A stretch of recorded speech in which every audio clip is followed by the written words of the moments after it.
თავს უკანონო პატიმრად მივიჩნევ ბრალს არ ვეთანხმები. ასე უთხრა სულ ცოტა ხნის წინ სასამართლოს მზია ამაღლობელმა. პათუმელებისა და ნეტგაზეთის დამფუძნებელის ხდომას ესწრება, ადვოკატები ითხოვენ მის გათავისუფლებას.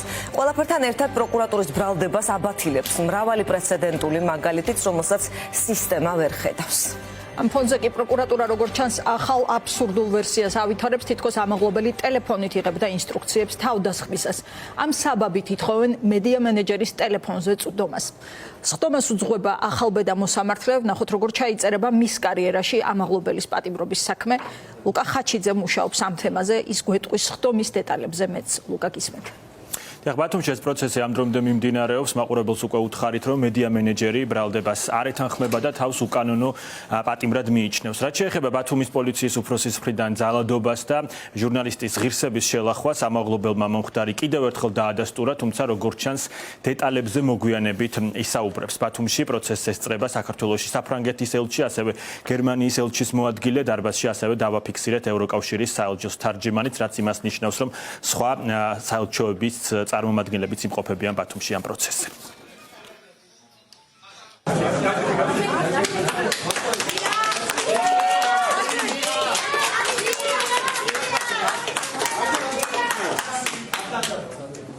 სნობ თუ არა თავს დამნაშავე წარდგენ ბრალდებაში.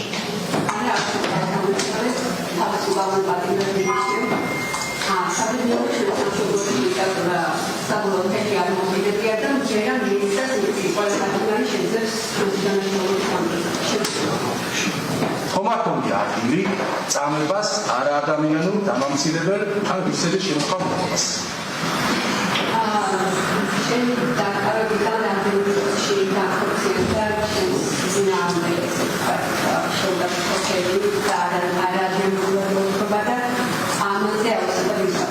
და აღნიშნულის თაობაზე, როგორც საქმის მასალები და ჩანს, ტახის ხალხთანაც შეკითხვა მიმართული არის ხო სპეციალური ორგანოსთვის და მიმდინარეობს ძიებამებთან დაკავშირებით, ხო? ადასტურებთ. ბრალდება ამაღლობელის წინააღმდეგ გასცრუ მოწმეებსა და გაყალბებულ ეგრეთ წოდებულ მტკიცებულებებზე, რაც პროცესის დაწყებისთანავე დადასტურდა, მზია ამაღლობელის ადვოკატებმა მოითხოვეს პოლიციელ ვლადიმერ ჩიტაიას გამოკითხვის და პატაკის დაუშვებლად ცნობა და ასევე მისი მოწმეების სიიდან ამორიცხვა. სწორედ ის ამტკიცებს, რომ თითქოს მოისმინა, როგორ გეგმავდა მედია მენეჯერი პოლიციელზე თავდასხმას. ამაღლობელი მისი დაკითხვის ოქმიდან ამ ციტატას ღიმილით შეხვდა სხდომათა დარბაზში. სწორედ ამ ცრუ მოწმეზე დაყრდნობით ითხოვს პროკურატურა წვდომას ამაღლობელის ტელეფონზე, რომელიც თითქოს ინახავს დანაშაულის დაგეგმვის მტკიცებულებას. ეს მოთხოვნა, რა თქმა უნდა, შეიცავს სერიოზულ რისკებს, დაეჭვს, რომ რეჟიმს სურს წვდომა მედია მენეჯერის პროფესიულ მონაცემებზე, ასევე დაირღვევა მისი პირადი ცხოვრებაც. ამ რისკებს სხვათა შორის აღიარებს პროკურატურაც, მაგრამ შემოგთავაზეს ასეთი გამოსავალი, რომ პროცესში ჩაერთვება გამოცდილი კადრი, რომელიც იცნობს საქმეს და რომელიც ასევე თურმე გამიჯნავს, რა არის პირადი ცხოვრება, პროფესიული საიდუმლო და რა ატარებს დანაშაულის ნიშნებსა და მტკიცებულებას.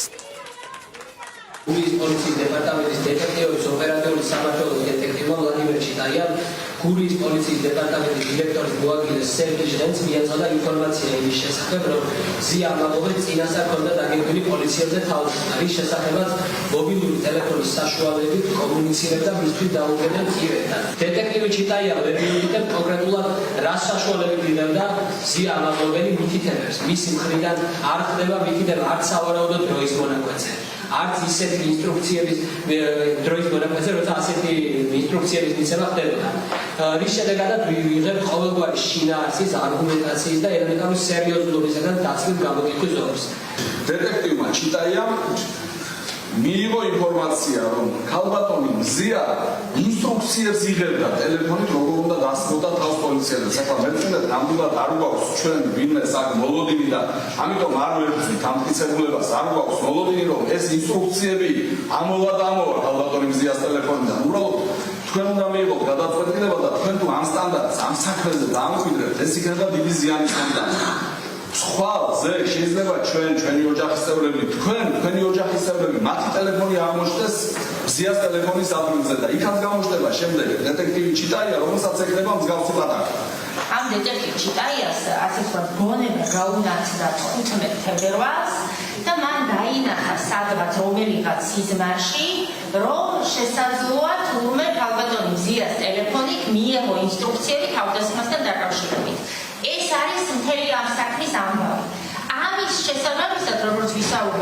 გამოკითხა სასწრაფოდ შემდეგის გამოძიებელმა და პროკურორმა აიღო ეს ორი დოკუმენტი, ვითომ ეს არის მტკიცებულებათა ერთობლიობა და სასამართლოს წავიდგინა და სასამართლოს მოსთხოვა დამჩნევა.